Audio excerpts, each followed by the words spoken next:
Hello aspirants, class एमेट academy में आपका स्वागत है। जैसा कि आपने लास्ट लेक्चर में देखा होगा कि हमने वैदिक काल से रिलेटेड जो हमारी एंशिएंट हिस्ट्री का पार्ट है उसको हमने डिस्कस किया था। करंट अफेयर और जीएस दोनों को हम पैरेलल लेके चल रहे हैं, आप देख पा रहे होंगे। ठीक, तो यहाँ पे हमें तो करंट अफेयर की क्लास हमारी हो चुकी है, यूट्यूब पे डाली भी जा चुकी है, आप लोग वहां से करंट अफेयर तैयार करिए। और अब हम चलेंगे अपने जीएस की तरफ। जीएस सेक्शन में हम एंशिएंट हिस्ट्री अर्थात भारत का प्राचीन इतिहास पढ़ रहे हैं। प्राचीन इतिहास में हमने वैदिक काल के कॉन्सेप्ट और फैक्ट को समझा था और पढ़ा था। कुछ कॉन्सेप्ट चीजें थोड़ी बहुत रह गई हैं, इसके बाद हम इसमें जो क्वेश्चन होंगे उन्हें हम डिस्कस करेंगे। जो इंपॉर्टेंट क्वेश्चन अभी तक आए हुए हैं, ठीक है, उनको हम डिस्कस यहाँ करेंगे। तो आपको वैदिक काल में आपको मैंने बता दिया था कि वैदिक काल का टाइम पीरियड कितना है। मेरा लिखने का पर्पस इतना ही है जिससे कि आपको याद हो जाए, ठीक है, आपको चीजें याद हो जाएं। 1500 बीसी से 600 बीसी में है, 1500 से 1000 में ऋग्वैदिक काल है और 1000 से 600 बीसी में उत्तर वैदिक काल है। ठीक, तो ये चीजें मोटे तौर पे हमने समझ ली थी। कल हमने नदियों के नाम देखे थे, दासराग युद्ध के बारे में पढ़ा था और सारी चीजें हमने देखी थी। अब हम थोड़ा सा ऋग्वैदिक काल के जो विशेषताएं हैं उस पार्ट पे हम गए थे कि ऋग्वैदिक काल में क्या क्या चीजें थी, उसको हम एक बार हम मोटे तौर पे देख लेते कहां से क्वेश्चन बनता है। तो आप डालिए ऋग्वैदिक काल।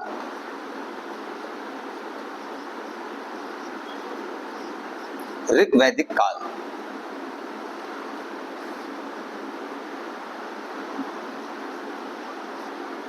हमने आपको क्या बताया था कि जो वैदिक पीरियड है इसका जो प्राइमरी जो पेशा है, इनका प्रमुख पेशा क्या था? इनका प्रमुख पेशा था गोपालन का। कृषि इनका द्वितीयक पेशा था। ठीक है, ये चीज आप याद रखेंगे। ये चीजें किसके लिए लागू होती है? ऋग्वैदिक काल के लिए, कि इनका प्राइमरी पेशा क्या है? गोपालन मुख्य पेशा, और इनका ये फर्स्ट प्राथमिक पेशा कह सकते हैं, फर्स्ट प्राथमिक पेशा या व्यवसाय बोल दीजिए। और कृषि जो है इनका द्वितीयक पेशा है।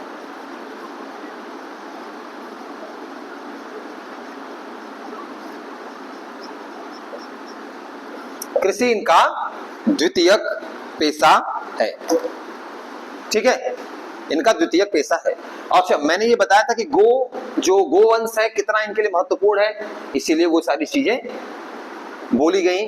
जैसे कि दुहिता शब्द है, या क्या बोलते हैं, अघन्या गाय को बोला गया, गोहंता अतिथि को बोला गया, गोधूली उस समय को बोला गया। तो ये दिखाता है कि इसमें कितना इंपॉर्टेंट है। ठीक है, तो अब हम चलेंगे अब नेक्स्ट टॉपिक पे अपने इसमें कि उस समय की जो चीजें थी, उस समय का व्यापार था वो कैसा था। ठीक है, तो आप ये जानिए कि ऋग्वैदिक समय में जो व्यापार है, ये उस समय क्या था? वस्तु विनिमय प्रणाली चलती थी। क्या था? वस्तु विनिमय प्रणाली। इसका मतलब समझ रहे हो आप?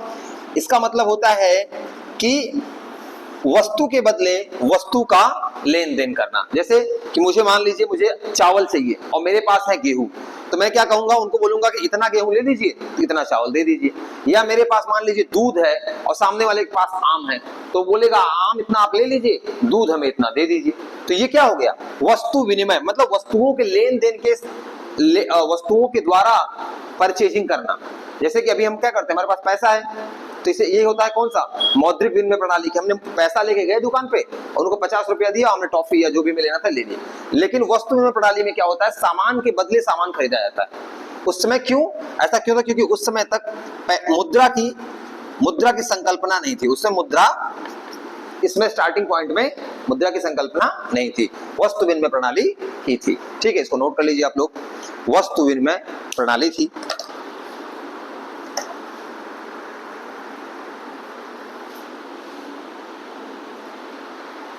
ठीक है, अच्छा, ऋग्वैदिक काल में मैं आप इसकी विशेषताएं बता रहा हूं। तो इस समय जो ऋग्वैदिक काल में जो साहित्य की जो रचनाएं हैं, अर्थात जो ऋग्वेद वगैरह लिखे गए हैं, जो वैदिक साहित्य है, इसकी भाषा क्या है? इसकी भाषा संस्कृत है और ये किससे ली गई है? ये इंडो यूरोपीय भाषा समूह के अंतर्गत आती है। इंडो यूरोपीय भाषा, इसका सबसे प्राचीनतम जो वो है साहित्य है वो क्या है? वैदिक साहित्य। इंडो यूरोपीय भाषा लिख लीजिए, इंडो यूरोपीय भाषा। इंडो यूरोपीय भाषा जो है इस समूह की सबसे प्राचीन कृति अगर कोई है तो ये वैदिक साहित्य है। ऋग्वेद, यजुर्वेद, सामवेद, अथर्ववेद। समूह या परिवार बोल दीजिए, ठीक है, समूह या परिवार। अच्छा, एक चीज आप समझिए, ऋग्वेद काल में का जीवन जो है ना, उस समय आपको मैं बता दूं, उस समय सती प्रथा नहीं थी, महिलाओं को उचित स्थान दिया जाता था ऋग्वैदिक काल में, ठीक है। अच्छा, दास प्रथा थी, दास प्रथा थी, याद रखना। सती प्रथा ऋग्वैदिक काल में सती प्रथा नहीं थी, ऋग्वैदिक काल में सती प्रथा, ऋग्वैदिक काल में सती प्रथा नहीं थी। महिलाओं को अच्छी स्थिति थी। अच्छी स्थिति का मतलब क्या है? अच्छी स्थिति से मतलब इनको शिक्षा दी जाती थी। इसलिए आप देखते हैं कि अपाला और गार्गी ये जैसे विदुषी महिलाएं दिखती हैं, तो इनको शिक्षा दी जाती थी। पर्दा प्रथा नहीं था, इस समय पर्दा प्रथा नहीं था, ऋग्वैदिक काल में पर्दा प्रथा नहीं था। ये जो कमियां है ना, ये दोष उत्तर वैदिक काल में जन्मते हैं, 1000 बिफोर क्राइस्ट के बाद, ठीक। 1500 से 1000 के बीच में ये सब चीजें नहीं है, 1000 बिफोर क्राइस्ट के बाद ये सारी चीजें देखी जा सकती हैं। तो हेडिंग ये सब डालिए, लिखते जाइए। सती प्रथा नहीं थी, पर्दा प्रथा नहीं थी, महिलाओं को उचित स्थान था, महिलाओं को शिक्षा दी जाती थी, ठीक। दास प्रथा थी, ये चीज एक्सेप्टेबल है कि उस समय दास प्रथा थी, किंतु दासों से कृषि कार्यों में, घरेलू कार्य में इनका यूज किया जाता था। घरेलू कार्यों में, ध्यान रखना, घरेलू कार्यों में प्रयोग, घरेलू कार्यों में प्रयोग किया जाता था दासों का। अच्छा, दासों में ये चीज याद रखना कि दासों में आर्य व अनार्य दोनों होते थे, ये दोनों होते थे, ठीक। और ऋग्वैदिक काल में एक सबसे बड़ी विशेषता मैं आपको बता दूं, ऋग्वैदिक काल में वर्ण व्यवस्था जो थी, वर्ण व्यवस्था तो थी, बट वर्ण व्यवस्था कर्म आधारित थी, जन्म आधारित नहीं थी। ध्यान रखना आप लोग, कर्म आधारित थी, जन्म आधारित नहीं थी। जन्म आधारित कब हुई? उत्तर वैदिक काल में, ठीक। वर्ण व्यवस्था लिखिए, बोल रहा हूं मैं, वर्ण व्यवस्था थी लेकिन कर्मगत थी, कर्मगत थी, अर्थात कर्म आधारित थी। कर्म आधारित वर्ण व्यवस्था थी, बट जन्म आधारित व्यवस्था नहीं थी। इसीलिए अस्पृश्यता होगी नहीं, क्योंकि अस्पृश्यता का जो आधार है वो जन्म से लिया गया है। ऐसे वर्ण में पैदा हो। अच्छा, वर्ण का मतलब यहाँ पे देखिए, वर्ण का यहाँ मतलब रंग से है, और जाति जो बाद में धीरे धीरे एक समुदाय से, विशेष से बन गया, ठीक। कर्म आधारित थी, जन्म आधारित नहीं थी, नोट कर लीजिए। तो ऋग्वैदिक काल कैसा काल है? एक आप समझ सकते हैं कि एक ठीक ठाक काल है, जिसमें महिलाओं को शिक्षा दी जा रही है, सती प्रथा नहीं है, और क्या कहते हैं, विधवा प्रथा, क्या कहते हैं, विधवा, जो विधवा को जलाया जाता था, विधवा प्रथा भी नहीं है, मतलब शादी उदी हो सकती है उसके बाद भी, ठीक है। बलि की प्रथाएं, नर बलि नहीं होती थी, पर्दा नहीं प्रथा है, ये सारी चीजें कहीं न कहीं बहुत अच्छी थी। अच्छा, एक चीज आप समझिए कि चूंकि वर्ण व्यवस्था कर्म आधारित है, जन्म आधारित नहीं है, तो एक ही परिवार में विभिन्न वर्ण के लोग पाए जाते थे। जैसे एक परिवार है ना, तो इसी में ब्राह्मण भी हो गए, इसमें वैश्य हो गए, और इसमें क्षत्रिय हो गए, और शूद्र भी हो गए। ठीक है, एक ही परिवार में मिलते थे। ठीक, तो ये चीज आपने नोट कर ली। एक बार इसका आप स्नैपशॉट लेना हो, स्नैपशॉट ले लीजिए।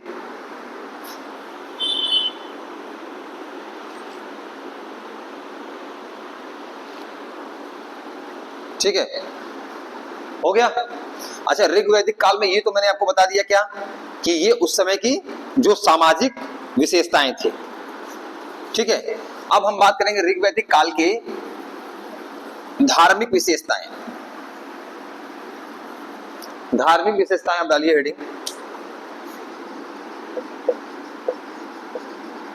धार्मिक विशेषताएं डालिए हेडिंग, धार्मिक विशेषताएं।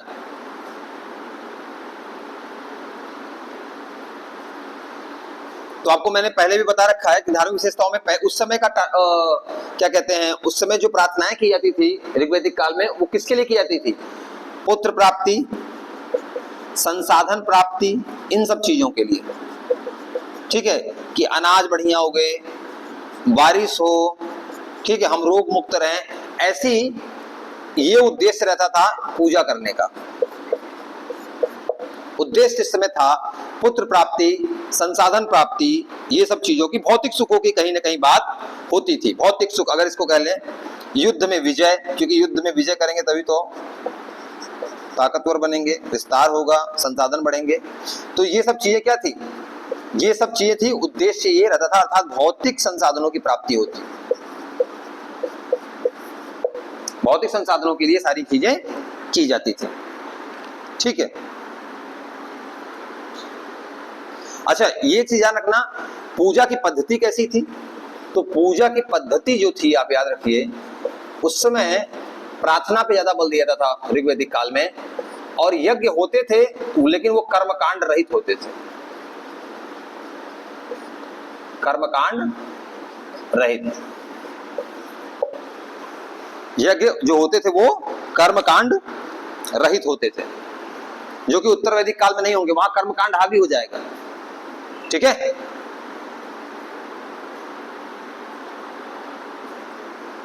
और जो ऋग्वैदिक आर्य हैं, ये लोग बहुदेववादी हैं। मैं ऐसा क्यों कह रहा हूं? क्योंकि आपको पता है कि यहाँ पे इंद्र देवता है, अग्नि देवता है, वायु देवता, ऐसे कई वरुण देवता हैं, तो ऐसे बहुत सारे देवता हैं। तो ये क्या हो गया? बहुदेववादी विचार इनके थे, मतलब कई देवों की संकल्पना ये मानते थे। अब कौन कौन से प्रमुख देव हैं, उनके बारे में डिस्कस करेंगे। ऋग्वैदिक काल में सबसे प्रमुख जो देवता हैं वो कौन है? सबसे प्रमुख देवता ऋग्वैदिक काल के सबसे प्रमुख देवता, बहुदेववादी है, ध्यान रखना।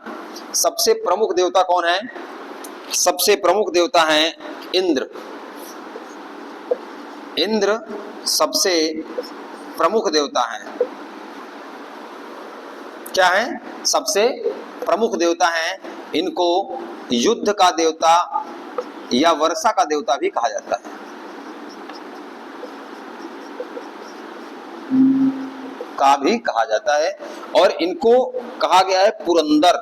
ये शब्द याद रखना, इन्हीं के लिए इस्तेमाल होता है पुरंदर, अर्थात किलो को ढहाने वाला, अर्थात किलो को नष्ट करने वाला, पुरंदर का अर्थ होता है। ऐसा बोला जाता है। ये सबसे प्रमुख देवता हैं, सबसे प्रमुख, ऋग्वेद सर्व प्रमुख देवता, याद रखना, सर्व प्रमुख देवता, सर्व प्रमुख देवता हैं ये। ठीक है, सबसे प्रमुख देवता हैं। इंद्र को पुरंदर भी कहा जाता है। ऐसा प्रमुख क्यों बोला जा रहा है? क्योंकि ऋग्वेद काल में एक तो क्या है कि सबसे ज्यादा जो ऋग्वेद में ऋचाएं, सूक्त लिखे गए, श्लोक लिखे गए, वो सारे इंद्र के ऊपर ही लिखे गए, मैक्सिमम। इसलिए ये दिखाता है कि कहीं ना कहीं सबसे महत्वपूर्ण थे। उस समय तक विष्णु या ब्रह्मा जो भगवान के रूप में माने जाते हैं, ब्रह्मदेव या विष्णु भगवान, इन सब का स्थान कहीं ना कहीं इनसे नीचे ही था, इनके ये सबसे ऊपर थे। ये ऋग्वेद काल में ऐसा चीज दिया गया है। इसके बाद जिसका क्रम आता है वो है अग्निदेव। कौन है, इसको मैं मिटा दूं, अग्निदेव।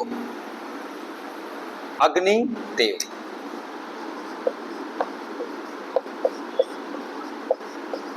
अग्निदेव, ठीक है।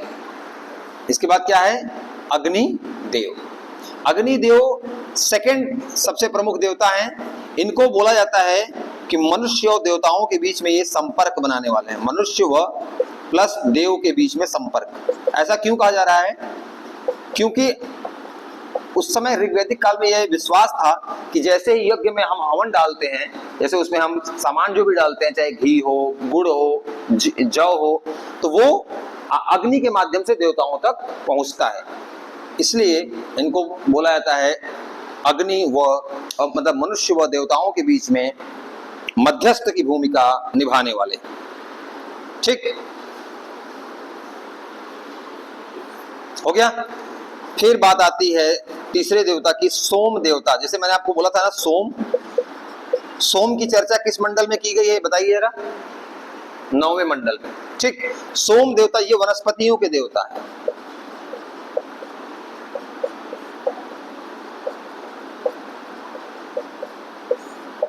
चक्कर क्या है, देखिए ऐसा है, ऋग्वैदिक काल में मानव क्या था, प्रकृति की शक्तियों से अनभिज्ञ था। तो उसने जहां जहां से जो चीजें उसने देखी, जैसे बारिश हुई तो अब उसको लगा कि यार ये बारिश हो कैसे रही है, मतलब ये एक थॉट प्रोसेस है कि कहीं ना कहीं ऐसे इंसान को जब उसको नहीं पता होगा तो उसको लगा होगा कुछ तो है इसके पीछे रीजन। उस चीज का जब वो क्या कहते हैं, ह्यूमैनिफिकेशन कर दिया, मानवीकरण कर दिया, तो उसको लगा कि यार इस वर्षा के पीछे कोई देवता है, कोई महाशक्ति है। तो वर्षा का देवता कौन बन गए, इंद्रदेव बन गए। अग्नि जो कि प्रज्वलित हो जाती है कहीं मांसों की टकराहट से या किस चीजों से, तो उसको एक मानव का रूप दिया गया, एक देवता के रूप में पूजा गया, तो वो अग्निदेव हो गए। वनस्पतियों के, चूंकि वनस्पतियां लाभकारी थी, और वो एक रहस्य, इन सब शक्तियों के पीछे एक रहस्य था, क्योंकि इंसान सबको जानता नहीं था, तो अब उनको एक देवता के रूप में पूजा जाने लगा। इसलिए हमारी जो संस्कृति है ऋग्वेद कालीन, वो कैसी है, बहुदेववादी, और उसका प्रभाव हमें आज भी दिखता है। हिंदू धर्म में बहुदेववाद है, नाना प्रकार के देवता गण, हमारे जो सम्माननीय देवता गण है सब हैं। गणेश जी हैं और कार्तिकेय जी हैं, भगवान शिव हैं, विष्णु हैं, भगवान श्री कृष्ण हैं, ऐसे तमाम देवता और भगवान हैं। तो यहाँ पे हमने देखा सोम देवता वनस्पतियों के देवता है, ठीक है। एक और देवता है पूषण। पूषण क्या है, पूषण है पशुओं के देवता।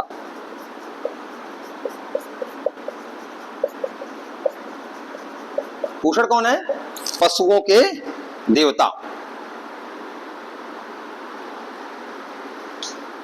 और एक और हैं वरुण, ये हैं ऋत के देवता। ऋत मतलब समझते हैं आप, जो नैतिकता होती है के देवता। क्या है, नैतिकता के संरक्षण, इसीलिए इनको बोला जाता है। अच्छा, ऋत का मतलब कहता है जो एक नियम है, प्रकृति का नियम नहीं होता, उसी को ऋत बोलते हैं। प्रकृति के नियम के देवता, प्रकृति के नियम, किस हिसाब से प्रकृति और ब्रह्मांड चल रहा है, उस नियम के देवता कौन है, वरुण। इसीलिए इनको बोला जाता है ऋतस्य गोपा। क्या बोला जाता है, ऋतस्य गोपा, ऋतस्य गोपा। नाम याद रखिएगा, नाम है ऋतस्य गोपा, ठीक है। हो गया ये।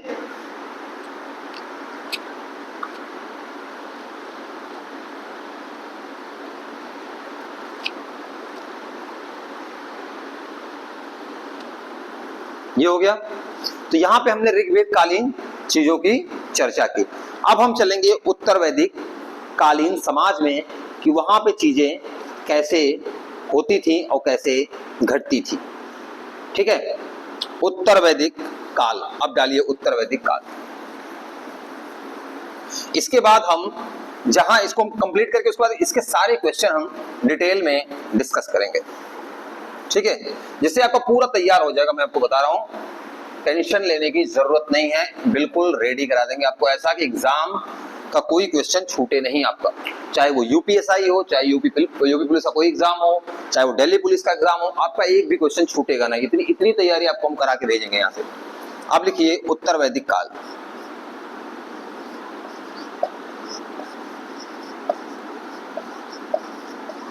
अब देखिए मैं मोटे तौर पर बता दूं, जो परंपराएं ऋग्वैदिक काल में थी उसमें कहीं न कहीं समय के साथ दोष आ गया, लगभग सारी परंपराओं में धीरे धीरे। जैसे पर्दा प्रथा प्रारंभ हो गया, अस्पृश्यता आ गई, जो वर्ण व्यवस्था थी, अब मैं इसको लिखवा नहीं रहा हूं, मैं सीधा बोल दे रहा हूं, अस्पृश्यता देखी जाने लगी। वर्ण व्यवस्था जो थी वो क्या हो गई, जन्मगत हो गई। अब पहले की क्या थी, कर्म आधारित थी, अब जन्म आधारित हो गई। तो मैं इसको यहां लिख दे रहा हूं, वर्ण व्यवस्था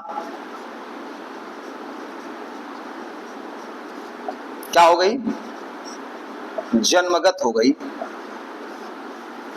पहले क्या थी, कर्मगत थी, अर्थात कर्म आधारित थी, अब जन्म पे आधारित हो गई, ठीक है। महिलाओं की स्थिति में अवसान आया, अर्थात महिलाओं की स्थिति निम्न हुई, गिर गई पहले से, गिर गई, ठीक। पर्दा प्रथा का प्रचलन बढ़ा, ये साइन दिखाता बढ़ गया। महिलाओं की स्थिति गिर गई, ठीक है, महिलाओं की स्थिति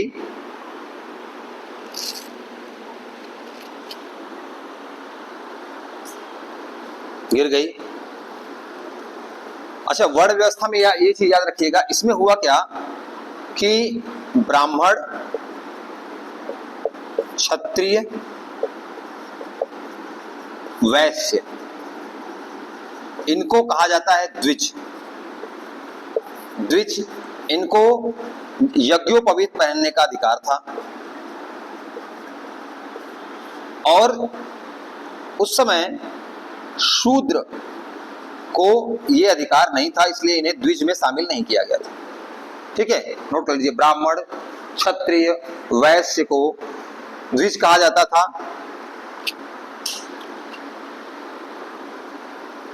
अब मतलब कहीं ना कहीं समाज में वर्ण व्यवस्था स्थापित हो गई, अस्पृश्यता शुरू हो गई, अस्पृश्यता शुरू हो गई,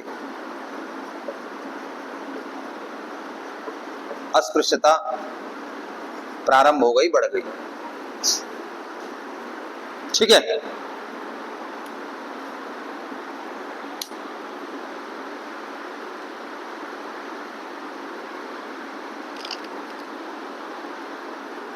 अच्छा, पहले मैं आपको बता दूं, ऋग्वैदिक काल में जो सभा और समिति होती थी, मैंने आपको बताया था सभा और समिति क्या होती है। सभा मतलब जो श्रेष्ठ जनों की होती थी, सीनियर, और समिति जो होती थी वो क्या होती थी, बिल्कुल सभी नॉर्मल पीपल की। तो सभा समितियों में ऋग्वेद में क्या था, महिलाओं की भागीदारी थी, भागीदारी थी। किंतु अब कब, ऋग्वैदिक काल में, ऋग्वैदिक एज में थी, बट उत्तर वैदिक काल में महिलाओं की भागीदारी सीमित हो गई, सीमित हो गई, लिमिटेड, कम हो गई या गिर गई, दोनों बोल सकते हो आप। यही दिखा रहा है ना उत्तर वैदिक काल में क्या हुआ, स्थितियां गड़बड़ हो गई। और यही बता दूं, ये सब चीजें जो हो रही है ना, यही सब चीजें 600 BC तक जाएगी। उसके बाद फिर यही सब कारण होंगे समाज में कि बौद्ध और जैन जैसे धर्मों के विकास के कारण बनते हैं। क्योंकि समाज में क्या होगा, कर्मकांड बढ़ जाएगा, महिलाओं की स्थिति गिर जाएगी, समाज में कहीं ना कहीं अस्पृश्यता, छुआछूत, ये सब चीजें बढ़ जाएंगी, दोष बढ़ जाएंगे। तो जब जब जान लीजिए समाज में दोष बढ़ रहा हो, वहां पे नई चीजों का उभार फिर उसी कारण से होता है, ठीक। नोट कर लीजिए इसको, महिलाओं की भागीदारी वो हो गई, ठीक है। अच्छा, ऋग्वैदिक काल में प्रमुख देवता कौन से थे, इंद्रदेव, अग्नि, अब ये स्थिति बदल गई है। उत्तर वैदिक काल में प्रमुख देवता कौन हो गए, यदि नोट कर लीजिए। उत्तर वैदिक काल में प्रमुख देवता हो गए हैं कौन? प्रजापति ब्रह्मा,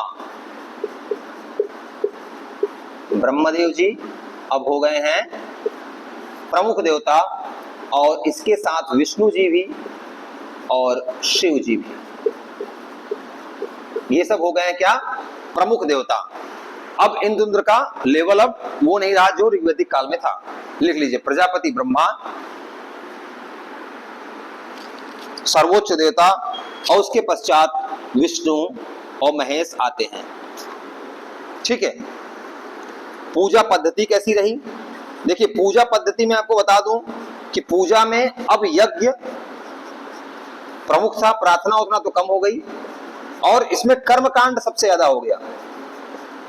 ठीक है, कर्मकांड वृद्धि हो गई। पहले कर्मकांड नहीं था, केवल मंत्रोच्चार और प्रार्थनाएं होती थी, अब कर्मकांड बढ़ गया। ठीक है, ठीक। और मैंने आपको एक बताया था एक देवता के बारे में जिन्हें बोला था पशुओं का देवता। क्या मैंने बोला था उनका नाम? पशुओं के देवता। क्या नाम था? पूषण। अब ये ऋग्वैदिक काल की बात है। उत्तर वैदिक काल में इनको बोला गया, क्या जानते हो? इनको बोला गया शूद्र के देवता के रूप में, इनको स्थापित कर दिया गया, शूद्र के देवता। ये उत्तर वैदिक काल की बात, याद रखना। शूद्र के देवता के रूप में इनकी स्थापना हो गई, शूद्र के देवता बन गए। तो अब कर्मकांड बढ़ गया है। ठीक है, तो अब इस कर्मकांड के खिलाफ एक कोटेशन है, वो याद रखना। इस कर्मकांड के, ये जो कर्मकांड बढ़ गया, इसके खिलाफ मुंडकोपनिषद में ही देखो, अब वेद के ही वेदांत में ये चीजें लिखी हैं, वो मुंडकोपनिषद, इसमें क्या लिखा गया है? मुंडकोपनिषद में ये चीज लिखी गई है कि यज्ञ टूटे हुए नाव के समान है, नाव के समान है, जिनसे भव सागर पार नहीं किया सकता है। इसमें ये कर्मकांड चूंकि जब ज्यादा बढ़ गया तो उस वे में ये लिखा गया है कि केवल यज्ञ करना कर्मकांड वाला, वो टूटे हुए नाव के समान है, इससे आप भव सागर अर्थात मोक्ष की प्राप्ति नहीं कर सकते हैं। ये लिखा गया है मुंडकोपनिषद में। ठीक है, तो यहां पर हमने ये सारी चीजें डिस्कस की।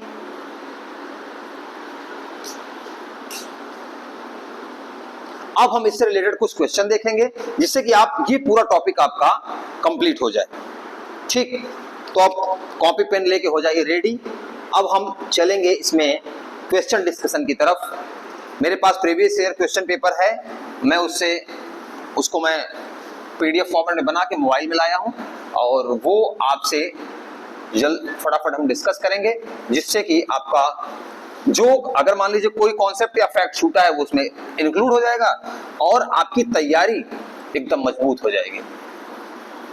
इसके बाद आपको यूपीपीसीएस हो, यूपी पुलिस हो, इस टॉपिक से रिलेटेड कोई क्वेश्चन आपका छूटेगा नहीं। तो आप रेडी हो जाइए, कॉपी पेन लेके हो जाए तैयार।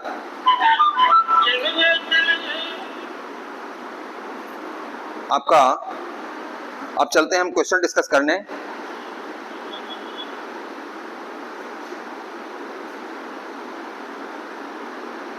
ठीक है, तो बिल्कुल आप रेडी रहिए, तेजी के साथ चलेंगे हम लोग, क्योंकि पीवाईक्यू डिस्कशन से क्या फायदा है आपको पता है? आपका क्वेश्चन पूरा का पूरा तैयार हो जाता है, और क्वेश्चन से क्या होता है? रिवीजन होता है। सबसे बड़ी चीज क्या है? रिवीजन हो जाता है। इसलिए मैं चाहता हूं कि आप लोग, और कुछ चीजें मान लो अगर बची होंगी तो इसमें इंक्लूड हो जाएंगी, वो सबसे अच्छा तरीका है इसको करने का। देखिए, क्वेश्चन है, मैं सोच रहा हूं कि मैं थोड़ा बैठ के अगर आपको कराऊं तो शायद ज्यादा इजी रहेगा। ठीक है, तो क्वेश्चन है, देखिए, आर्य शब्द इंगित करता है। ये क्वेश्चन यूपीपीसीएस वगैरह में आया हुआ है, आगे किसी भी पेपर में आ सकता है। तो आर्य शब्द किसको, मैंने क्या बताया था आपको कि आर्य जो शब्द है ये क्या दिखाता है? श्रेष्ठ वंश को। क्या दिखाता है? श्रेष्ठ वंश को। आर्य क्या दिखाता है? क्वेश्चन नंबर 1, आर्य किस वंश को रिप्रेजेंट करता है? तो ये दिखाता है श्रेष्ठ वंश को। जो आर्य शब्द है श्रेष्ठ वंश को दिखाता है। ठीक है, आर्यवंश, आर्य शब्द किसको इंगित करता है? श्रेष्ठ वंश को। ठीक है, श्रेष्ठ वंश को इंगित करता है या एक उत्तम व्यक्ति को इंगित करता है। उत्तम व्यक्ति मतलब श्रेष्ठता का भाव है, आर्य शब्द में श्रेष्ठता का भाव शामिल है, तो ये आप याद रखिएगा। Question number 1। अब चलते हैं क्वेश्चन नंबर 2 की तरफ। देखिए, जो रिपीट क्वेश्चन आया उसको हम बार बार डिस्कस नहीं करेंगे। सबसे पुराना वेद, तो मैंने आपको बताया था कि सबसे पुराना वेद कौन सा है। सबसे पुराना वेद कौन सा है? सबसे पुराना वेद है आपका ऋग्वेद। सबसे पुराना वेद मैंने आपको बताया था, सबसे पहला कौन सा था? ऋग्वेद। सबसे पुराना वेद क्या है? ऋग्वेद। क्वेश्चन आप डिस्कस करेंगे तो इससे क्या होगा, आपको रिवीजन हो जाएगा और आपका तैयार हो जाएगा। अच्छा, एक क्वेश्चन आया हुआ है, त्रयी नाम है, वेद त्रयी या त्रयी किसे बोला जाता है? तो आप याद रखिए, क्वेश्चन है वेद त्रयी या त्रयी ये किसे कहा जाता है? तो वेद त्रयी या त्रयी कहा जाता है 3 वेदों को। कौन कौन से? देखिए, ऋग्वेद, यजुर्वेद और सामवेद। इन तीनों के समूह को क्या कहा जाता है? वेद त्रयी या केवल त्रयी। तो ये आप याद रखिएगा, वेद त्रयी या त्रयी किसे कहा जाता है? ये कहा जाता है तीनों वेदों को। ठीक है, ऋग्वेद, यजुर्वेद, सामवेद।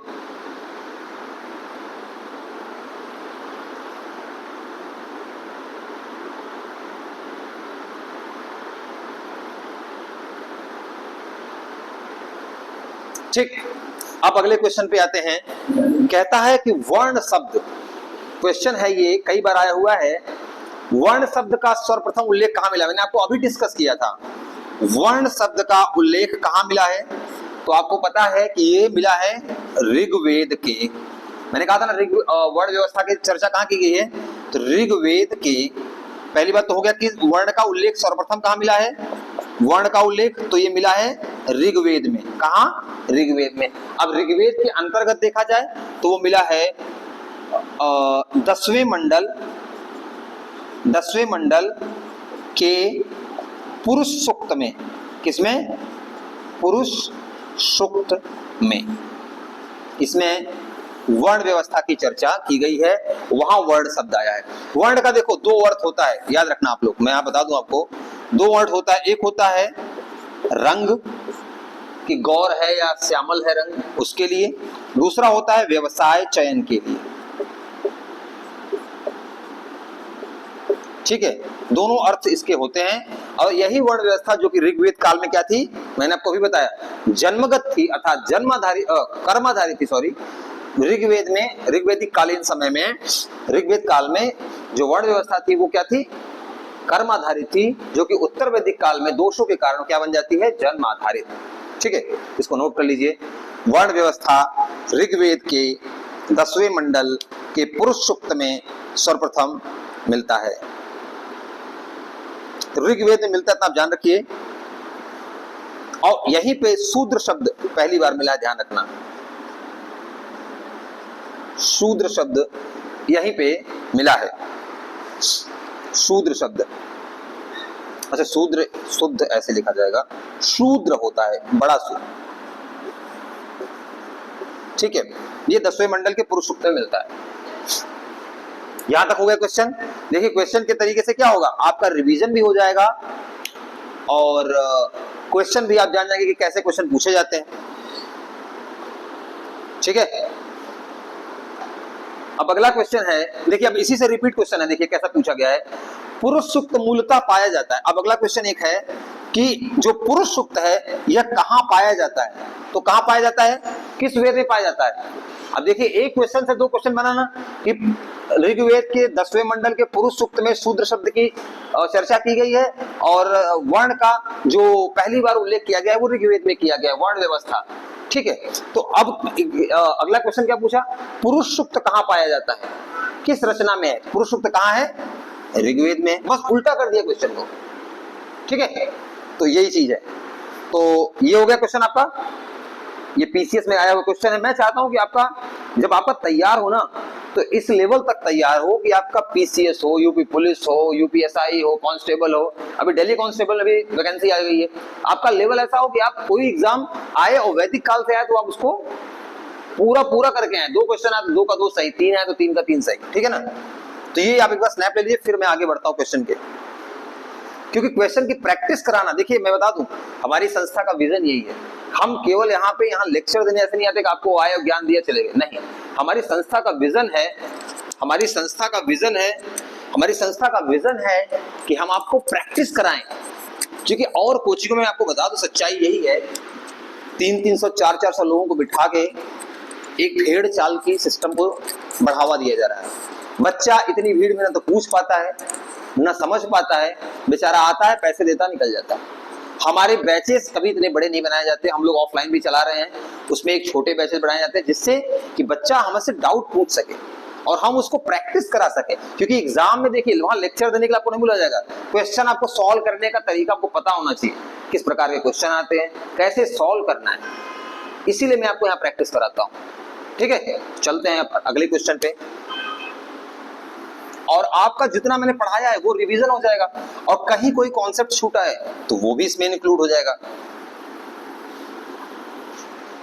ठीक, अच्छा अब देखिए, एक क्वेश्चन है, मैं आपको बताया था जब पढ़ाना था कि ये क्वेश्चन आपसे जरूर पूछा जाएगा। कौन सा? एक तरफ होगा वेद, एक तरफ होगा कि उसमें कौन से विषय हैं, मैंने आपको बताया था।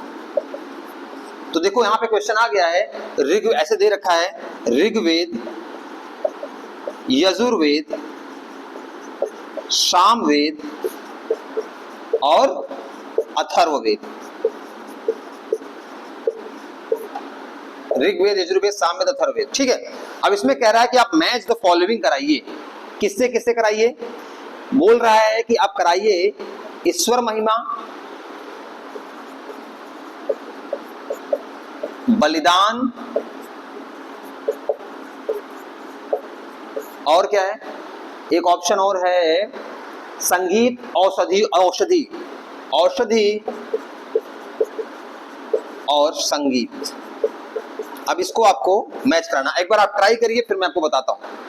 आप लोग कमेंट करिए कि कौन किससे मैच होगा।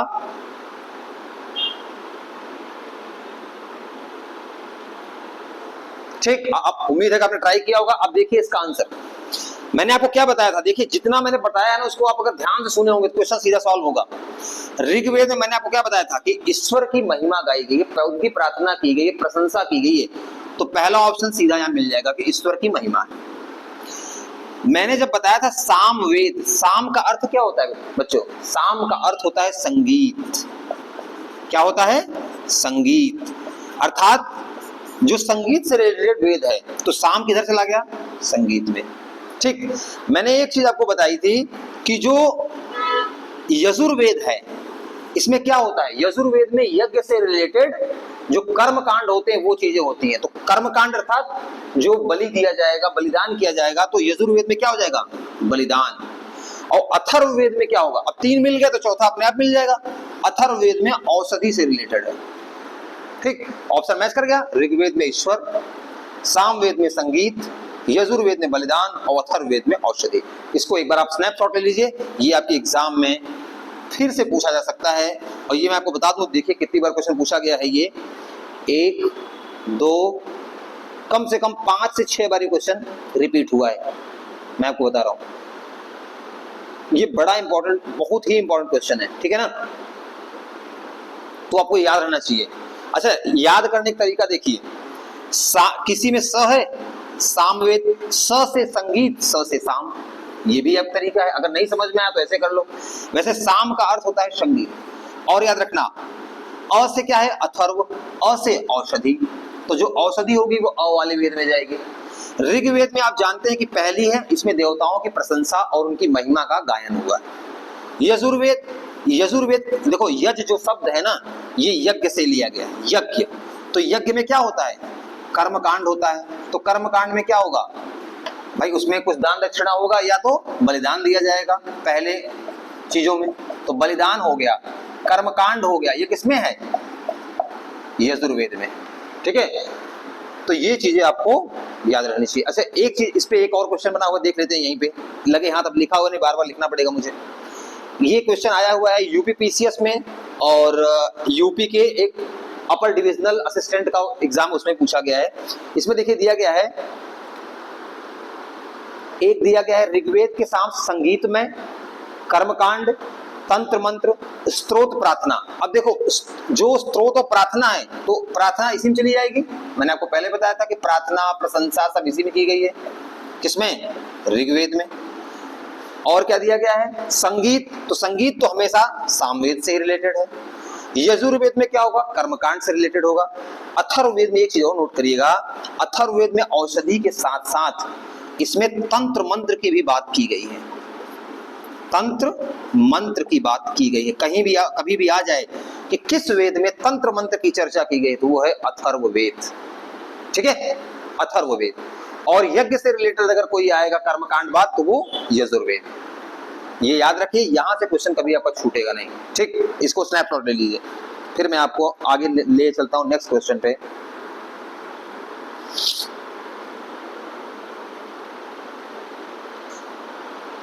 ठीक है, देखिए अब इसी से रिलेटेड देखिए, कभी कभी क्या करता है ना, चारों दे देगा पूछ लेगा, कभी कभी क्या करेगा एक देगा एक का पूछ लेगा। अब देखिए नेक्स्ट क्वेश्चन है, मैं आपको बता रहा हूं, ये क्वेश्चन है झारखंड पीसीएस का।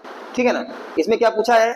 जादुई माया और वशीकरण का वर्णन है। अब बताओ, मैंने जितना पढ़ा इसमें से क्वेश्चन हो रहा है, जादुई माया और वशीकरण, जादू टोना तंत्र मंत्र किधर जाएगा? यहां लिखा हुआ है देखिए, तंत्र मंत्र, जादू टोना, अथर्ववेद। खत्म क्वेश्चन। पीसीएस का क्वेश्चन 1 सेकंड में सॉल्व हो रहा है। तो अगर आप इस लेवल की तैयारी करेंगे, ऐसे इंस्टीट्यूशन से पढ़ेंगे जहां पे आपको सच में वो कंटेंट दिया जाए उस लेवल का कि एग्जाम में क्वेश्चन आए और सीधा सॉल्व करें, तो फिर आप ये कर सकते हैं।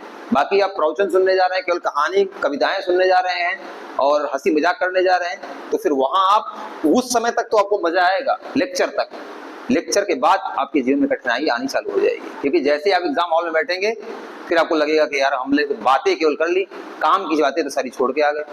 इसलिए काम की बातें अगर आपको करनी है तो आप क्लास एमएट एकेडमी से जुड़िए, क्योंकि यहाँ केवल पढ़ाई नहीं, पढ़ाई के साथ साथ प्रैक्टिस भी होती है। पढ़ाई भी और प्रैक्टिस भी, दोनों चीजें चल रही हैं। ठीक, चलते हैं अपने नेक्स्ट क्वेश्चन पे। नेक्स्ट क्वेश्चन क्या है हमारा? थोड़ा तेजी के साथ चलेंगे जिससे, क्योंकि एग्जाम नजदीक है, जितना जल्दी हो जाए तो हो जाए। देखिए अगला क्वेश्चन है यूपी आरओ का, ऋग्वेद क्या है? तो मैंने आपको बताया था ऋग्वेद क्या है। ऋग्वेद में क्या है? प्रार्थना और स्तोत्रों का संकलन है। तो आंसर हो गया यहीं से, प्रार्थना का संकलन है, स्तोत्रों का संकलन है। हाथ में ले लेते हैं, जल्दी हो जाएगा, थोड़ा आगे बढ़ते हैं। अब इसमें देखिए दिया गया है कि कौन कौन से ब्राह्मण ग्रंथ किस किस वेद के हैं। तो मैंने आपको पकड़ाया था, पूरी लिस्ट बताई थी, आप लिस्ट जाके देखिए, वहां से सीधा क्वेश्चन सॉल्व हो जाएगा कि ऋग्वेद में कौन सा है? ऐतरेय है। सामवेद में पंचविश है। अथर्ववेद में कौन सा है? गोपथ है। और यजुर्वेद में सतपथ है। ठीक है, तो उस लिस्ट को आप लोग देख लेना।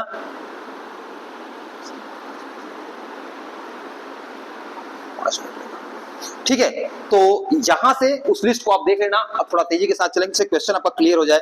देखिए क्या कह रहा है, ऋग्वेद में कौन सा मंडल सोम को समर्पित है? मैंने अपने पहले लेक्चर में कहा बताया था, सोम 9वां मंडल।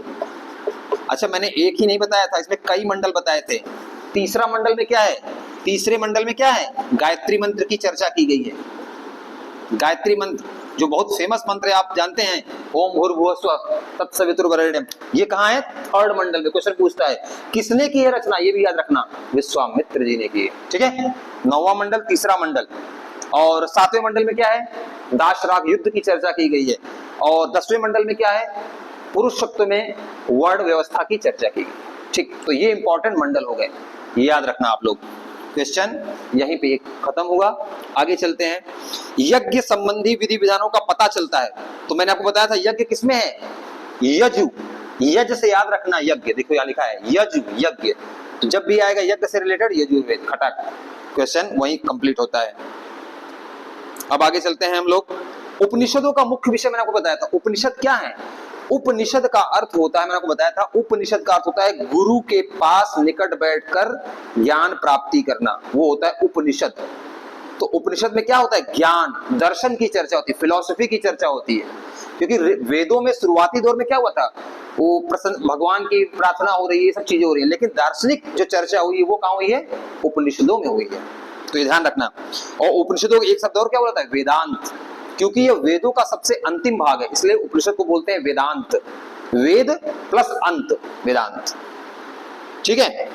अब देखिए मैंने नदी वाला कराया था आपको, अब देखिए सीधा क्वेश्चन आया हुआ है, वैदिक नदी अस्कनी की पहचान आज वर्तमान में किस नदी से की जाती है। मैंने क्या बताया था, अस्कनी चेनाब, वेतस्ता झेलम, पारुष्णी रावी। तो ऐसे ही सारे नदियों के नाम आप लोग याद रखिएगा।